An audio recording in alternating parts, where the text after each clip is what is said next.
Herdeiros do Reino. 4 jovens em Babilônia e sua fidelidade a Deus. De Josanã Alves. Leitura: Gerson Vini.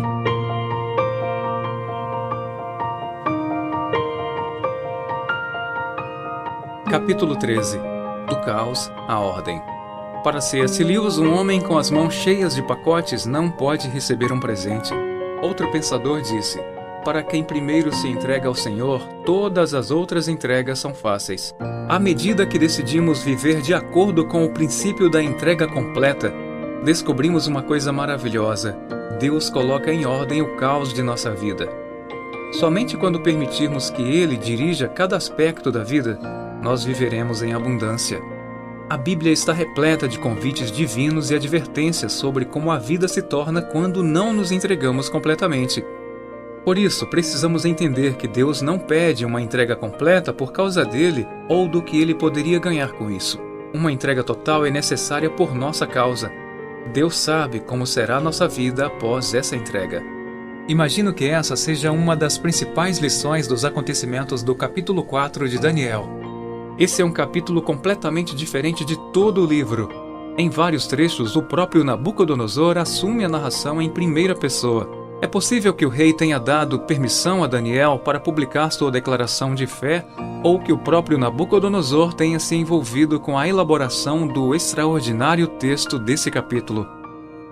Daniel escreve sobre o encontro genuíno do rei com o Deus do céu, depois de anos de rejeição das verdades a ele apresentadas. O capítulo começa com a declaração de Nabucodonosor, dizendo que sua intenção é que toda a terra conheça os sinais e as maravilhas que Deus lhe mostrou. Em seguida, vem o relato do sonho em que o rei vê uma bela árvore que é fonte de alimento, proteção e sombra para toda a terra. No entanto, Nabucodonosor ouve a seguinte ordem vinda do céu: derrubem a árvore, cortem os seus ramos, arranquem as folhas e espalhem os seus frutos. Espantem os animais que estão debaixo dela e as aves que fazem morada nos seus ramos. Mas o toco, com as raízes, deixem na terra, amarrado com correntes de ferro e de bronze, em meio à erva do campo. Daniel capítulo 4, versos 14 e 15. Quando Daniel ouve o sonho e percebe o que isso significa para o imperador, o desânimo aparece em seu rosto. Nabucodonosor encoraja Daniel a não se preocupar. Então ele se propõe a contar ao rei o significado do sonho. Em algum momento, Nabucodonosor passou a pensar que ele era como aquela grande árvore de quem todos dependiam. Ele se achava o protagonista e único criador de seu vasto império. O rei passou a viver de acordo com seus desejos e se imaginar como um deus. A história desse rei orgulhoso, idealizador dos jardins suspensos de Babilônia, traz à memória um jardim mais antigo, o Éden. Segundo o relato de Gênesis, Deus plantou aquele jardim e colocou os primeiros seres humanos para zelar por ele. Adão e Eva deveriam cuidar daquela dádiva de Deus de acordo com as orientações dele. Porém, infelizmente, começaram a seguir a própria vontade e as insinuações do inimigo. A partir daí, o caos se instalou. O mesmo aconteceu na vida de Nabucodonosor, que passou 7 anos vivendo uma vida de desordem. A Bíblia começa apresentando esse princípio em Gênesis. O capítulo 1 relata que a terra estava em um estado de caos. A terra era sem forma e vazia. Havia trevas sobre a face do abismo, e o Espírito de Deus se movia sobre as águas. Gênesis capítulo 1, verso 2. Contudo, a palavra e a atuação de Deus transformaram o caos em ordem. Então Deus disse: haja luz, e houve luz. 9 vezes a expressão Deus disse ocorre nesse capítulo, para deixar claro que em cada estágio do caos inicial, apenas a atuação da palavra de Deus é capaz de trazer ordem. Esta é a única solução eficaz para nosso planeta: a intervenção da palavra e das ações divinas. Os capítulos 1 e 2 de Gênesis poderiam ser intitulados como Do Caos à Ordem. Já o capítulo 3 poderia ser descrito como Da Ordem ao Caos. Quando o ser humano decidiu dar ouvidos ao inimigo de Deus, tudo o que era ordenado e perfeito foi engolido pelo caos. Se você observar bem nos capítulos 1 e 2 de Gênesis, Todas as ações apresentadas são iniciadas por Deus. Ele é quem diz, vê, chama, faz, cria, descansa, santifica e abençoa. O resultado desse protagonismo de Deus é vida e prosperidade. No entanto, no capítulo 3, as criaturas, serpente e o casal Adão e Eva, são responsáveis pela maioria das ações apresentadas. Eles falam, respondem, tomam o fruto, comem, veem e ouvem. O resultado desse protagonismo da criatura é destruição e morte. Esse é o problema recorrente das crises humanas. As pessoas buscam se tornar protagonistas. Assim como fez Nabucodonosor inicialmente, o ser humano tem rejeitado Deus e sua palavra.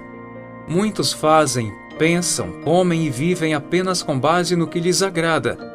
Quando assumimos o protagonismo e decidimos fazer apenas o que nos agrada, em detrimento da clara e revelada vontade de Deus, o resultado é o caos. Essa é a realidade em nossa vida pessoal, no casamento e nos negócios. Os capítulos 1 e 2 de Gênesis apresentam um claro contraste com o capítulo 3. Podemos entender esse fato com a diferença entre uma vida dirigida por Deus e a vida dirigida pelos seres humanos. Em Gênesis 1 e 2, vemos a completa ausência de conflito. Deus viu tudo o que havia feito e eis que era muito bom. Capítulo 1, verso 31. De Gênesis 3 em diante, vimos a instalação de um conflito. Ao ouvirem a voz do Senhor Deus que andava no jardim quando soprava o vento suave da tarde, o homem e sua mulher se esconderam da presença do Senhor Deus entre as árvores do jardim. Gênesis 3, verso 8. Em Gênesis 1 e 2, o ser humano e os animais são abençoados. E Deus os abençoou e lhes disse: sejam fecundos e multipliquem e encham a terra e subjuguem-na. Capítulo 1, verso 28. Em Gênesis 3, a terra e os animais são amaldiçoados. Maldita é a terra por sua causa. Em fadigas você obterá dela o sustento durante os dias de sua vida. Gênesis 3, verso 17. Perceba que a instalação do caos é uma consequência das escolhas do ser humano.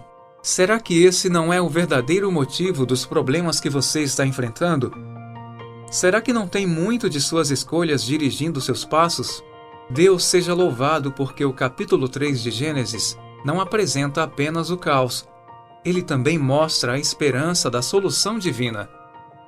Assim como na vida de Nabucodonosor, há esperança para aqueles que reconhecem que o Deus do céu é soberano e capaz de dirigir todas as coisas. Assim como na vida de Nabucodonosor, há esperança para aqueles que reconhecem que o Deus do céu é soberano e capaz de dirigir todas as coisas.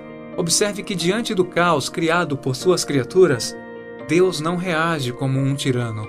Ele dá alguns passos para a resolução do conflito. Em primeiro lugar, antes de apresentar as consequências do pecado, Deus dialoga, investiga a situação e faz perguntas. Não que Deus desconhecesse os fatos. Na realidade, ele os conhecia mesmo antes de acontecerem. Mas como um pai que se aproxima de um filho que errou, Deus faz algumas perguntas para levar o primeiro casal à reflexão. Onde você está? Quem lhe disse que você estava nu? Você comeu da árvore da qual ordenei que não comesse? Gênesis 3, verso 11. Em segundo lugar, Deus apresenta as consequências do pecado. Muitas vezes pensamos que os piores resultados do pecado são doença, tragédias e morte. Mas o capítulo 3 de Gênesis deixa claro que a pior consequência é a quebra dos relacionamentos. Houve a quebra do relacionamento do ser humano com Deus, conforme as palavras de Adão. Tivemos medo e me escondi. Gênesis 3, verso 10. Também ocorreu a quebra do relacionamento de convívio entre Deus e o ser humano. O Senhor Deus o lançou fora do jardim do Éden. Gênesis 3, verso 23. Doenças, fome, separação e morte são consequências da grande tragédia do ser humano, que é a quebra do relacionamento com seu Criador. Por isso a proposta da Bíblia é: restabeleça o relacionamento com o Criador, e Deus restabelecerá a ordem em sua vida. Mas busquem em primeiro lugar o reino de Deus e a sua justiça, e todas estas coisas lhes serão acrescentadas. Mateus 6, verso 33. Você já pensou na profundidade dessas palavras de Cristo? Ele nos convida a priorizar a prioridade. Parece redundante, mas é uma das verdades mais desprezadas pelas pessoas. Nosso mundo está em catástrofe por não priorizar o reino e seus valores. Estamos sempre pensando que Deus quer nosso dinheiro, nosso tempo, nossos dons, como se Ele tivesse necessidade deles para sobreviver. Que engano! Deus quer que vivamos de acordo com os princípios do reino, porque essa é a única maneira de voltarmos à ordem original e nos tornarmos herdeiros do reino. Só um relacionamento de completa entrega ao Senhor e dependência dele poderá nos dar a garantia de segurança e paz. Era isso que Deus queria ensinar ao rei Nabucodonosor e quer nos ensinar hoje. Em um sábado de maio de 1863, Ellen White estava em uma tenda onde aconteciam reuniões em Battle Creek e observou uma família entrar timidamente. Poucas semanas antes, ela havia tido uma visão sobre essa família. Viu uma intensa busca da parte dessa família pela verdade. E também lhe foi mostrado que alguns deles seriam valorosos servidores na causa de Deus. Maud Sisley Boyd era uma das filhas daquela família. Aos 16 anos, ela já estava trabalhando no departamento de composição da editora da igreja. O contato com outros pioneiros fez com que ela sentisse um forte desejo de servir integralmente à causa de Deus. Então, numa tarde, em oração, ouviu distintamente uma voz lhe perguntar: "Você está disposta a fazer qualquer coisa que o Senhor lhe desejar?" Com esse pensamento, veio a profunda impressão de que Deus lhe pediria algo que ela não desejava fazer. Ajoelhando-se ali mesmo, sobreveio-lhe o pensamento de que ainda não havia feito uma entrega tão completa quanto supunha. Parecia-lhe não poder dizer as palavras: "Sim, Senhor, farei tudo o que me pedir." Ela sentiu uma forte impressão de que uma entrega incompleta era um caminho seguro para a condenação. Maud orou e chorou, mas não lhe veio nenhum alívio da certeza de condenação. Finalmente, por volta da meia-noite, ela confessou: "Ó Senhor Jesus, eu o amo sim, o amo, mas não posso fazer uma entrega completa com minhas próprias forças. Contudo, Jesus, eu desejo que o Senhor faça isso por mim." Imediatamente ela sentiu uma profunda paz e na manhã seguinte recebeu uma carta da Associação Geral convidando-a para viajar à Suíça, a fim de auxiliar o pastor J.N. Andrews na obra de publicações em Basileia. Ela estava certa de que não teria aceitado o convite se o anjo do Senhor não a tivesse visitado na noite anterior. Você gostaria de sentir essa paz? Gostaria de experimentar o que acontece na vida de quem decide fazer uma entrega completa ao Senhor? Infelizmente, muitos vivem uma vida inteira sem realizar essa entrega. A atividade de hoje será reunir sua família e compartilhar com ela sua decisão por uma entrega completa. Diga-lhes o que isso significa para você e convide-os a fazerem o mesmo. Se alguém de sua casa ainda não tomou essa decisão, convide essa pessoa para se unir a você nessa entrega completa.